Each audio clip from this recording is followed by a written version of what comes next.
आणि केंद्र सरकारच्या विद्यमाने पुरंदरच्या धर्तीवर फलटणला नवीन विमानतळाचा प्रस्ताव केंद्र सरकारकडे जात आहे. लवकरच येणाऱ्या 10-12 दिवसां 15 दिवसामध्ये केंद्र सरकारचे प्रतिनिधी आणि राज्य सरकारचे प्रतिनिधी अशी मुख्यमंत्री महोदय यांच्या दालनामध्ये बैठक संपन्न होईल. फलटणला सोलापूरला विमानतळ ज्या पद्धतीने चालू झालं आणि आता सोलापूरला रोज गोवा आणि या ठिकाणी गोवा असेल, मुंबई असेल किंवा दिल्ली असेल तर विमानं चालू झालेली आहेत. त्याच धर्तीवर फलटण तालुक्यामध्ये आपण विमानतळाची मागणी अनेक वर्ष करत होतो.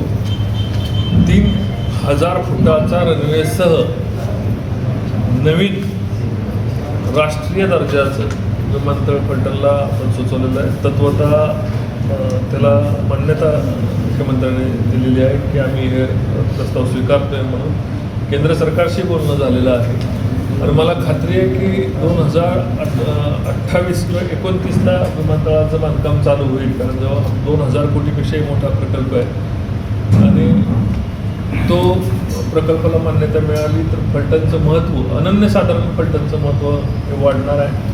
नवीन विमानतळाला नवीन जागा आणि हेही विमानतळ आपण या ठिकाणी छोट्या विमानांसाठी आपण हेही चालू करूया. मेडिसीकडून घेतो एक नव्हे तर दोन्ही विमानतळ आपण फलटणमध्ये या ठिकाणी ॲक्टिवेट करायचा ताकदीने प्रयत्न करतो.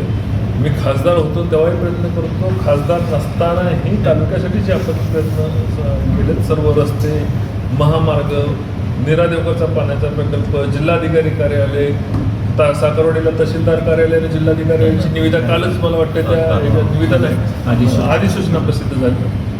आता या पातळीवर फलटण तालुक्याला जे आवश्यक होतं रेल्वे आता आपली फलटण पुणे चालू झाली. बारामती रेल्वे मला वाटते 28पर्यंत 27लाच बारामती रेल्वे फलटण बारामती दिल्ली हे रेल्वे गाड्या चालू होती.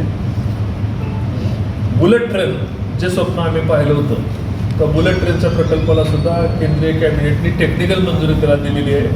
फलटण तालुक्यातल्या बॉर्डरमधून शिंदेनगरपासून ही रेल्वे मार्ग जाणार आहे. मी प्रयत्न करतो की शिंदेनगरला त्याचा थांबा मिळावा, पंढरपूरला त्याचा थांबा मिळावा आणि 40 मिनिटात फलटणकरांना मुंबईला किंवा 40 मिनिटात हैदराबादला जाता यावं अशा प्रकारच्या रेल्वे मार्गाला केंद्र सरकारने त्याला टेक्निकल सँक्शन दिले. मागच्याच महिन्यात ते टेक्निकल सँक्शन आले. बुलेट ट्रेन जेव्हा मी म्हणत होतो की आम्ही आमच्या मतदारसंघात माडा मतदारसंघात आणणार तेव्हा लोक मला हसायची, त्याला वेळ लागले काही सांगतोय मला.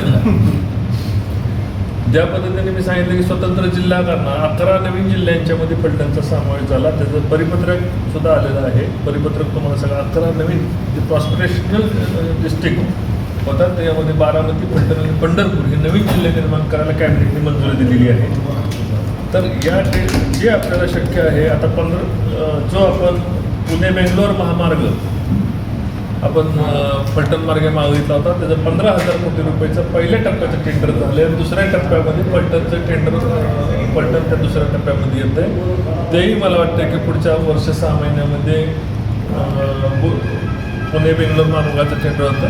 ज्या पद्धतीने शहराच्या धर्तीवर आपण गडकरी साहेबांना मागणी केली होती की जिथनं बायपास तयार होतोय, बायपासचा रोड चांगला झाला आहे पण अंतर्गत रोड चांगला नाही, तर नवीन 97 कोटी रुपयाच्या जिथून दूधसंघापासून विडणीपर्यंत शहरात जाणाऱ्या 97 कोटी रुपयाच्या नवीन रस्त्याला गडकरी साहेबांनी मान्यता दिली. त्याचे टेंडरही झालं. आता टेंडर बहुतेक 8-10 दिवसात त्याचं उघडलं जाईल आणि पुढील 1.5 महिन्यात 2 महिन्यात त्याचं काम चालू होईल. जी मागणी आपण दहिवडी रोडसाठी केली होती तर दहिवडी रोडचं काम सुद्धा वेगाने आता जवळपास 4,000 कोटी रुपयाचं चालू झालेलं आहे. फलटणमध्ये नवीन रेस्ट हाऊस आपण मंजूर करून घेतलेलं आहे. रेस्ट हाऊसचं आता टेंडर ह्या 2-3 दिवसामध्ये रेस्ट हाऊसचं टेंडर होईल. जवळपास 93 कोटी रुपये आपल्याला बजेटमधनं महाराष्ट्र सरकारने दिलेले आहे. रेस्ट हाऊस असेल, नवीन चांगलं रेस्ट हाऊस करणे असेल, माझा आता बस स्टँड चांगल्या पद्धतीने नवीन निर्माण करायचा आम्ही विचार केला आहे. विमानतळ, रेल्वे स्टेशन हे प्रकल्प आपण हयात असताना, आपण ताकदीने काम करत असताना फलटण तालुक्याला देता यावेत आणि तुमच्या सर्वांच्या आणि या ठिकाणी माझ्या बसणाऱ्या सर्वांच्या सहकार्यांच्या आशीर्वादामुळं आपण त्या ठिकाणी ताकद लावू शकतोय. मुख्यमंत्र्यांच्या आशीर्वादामुळं, देवेंद्रजींच्या आशीर्वादामुळं कुणाच्याही स्वप्नात नसतील तेवढे पाण्याचे नीरा देवगरचं असेल, धोंबलपुडी नीरा देवगर जोडण्याचा प्रकल्प आता अंतिम टप्प्यात आलेला आहे. पाईपलाईन संपली, इंजिन घराचं काम चालू आहे. जे आपण स्वप्न बघितली, बारामती पलटणचा रस्त्याचं असेल किंवा दहिवडे रस्त्याचं असेल, नाईकवाडी MIDC निर्माण करण्याचं असेल, ही सगळी स्वप्न आपली आता सत्यामध्ये उतरत आहेत. येणाऱ्या 5 वर्षामध्ये फलटण हा महाराष्ट्राच्या आणि देशाच्या नकाशावरचा उगवता तारा म्हणून आम्ही जो पूर्वी म्हणायचो बारामतीप्रमाणे आम्हाला फलटण करायचे, आता फलटणप्रमाणे देशातील तालुके हे विकास करा म्हणतील आणि इतक्या ताकदीने आपण फलटण तालुक्याला पुढे घेऊन जातो. जय हिंद, जय महाराष्ट्र. राज्याच्या कानाकोपऱ्यातील महत्त्वाच्या व ताज्या बातम्या पाहण्यासाठी महाराष्ट्र माझा या न्यूज चॅनलला यूट्यूबवर सबस्क्राईब करा आणि बेल आयकॉन प्रेस करा.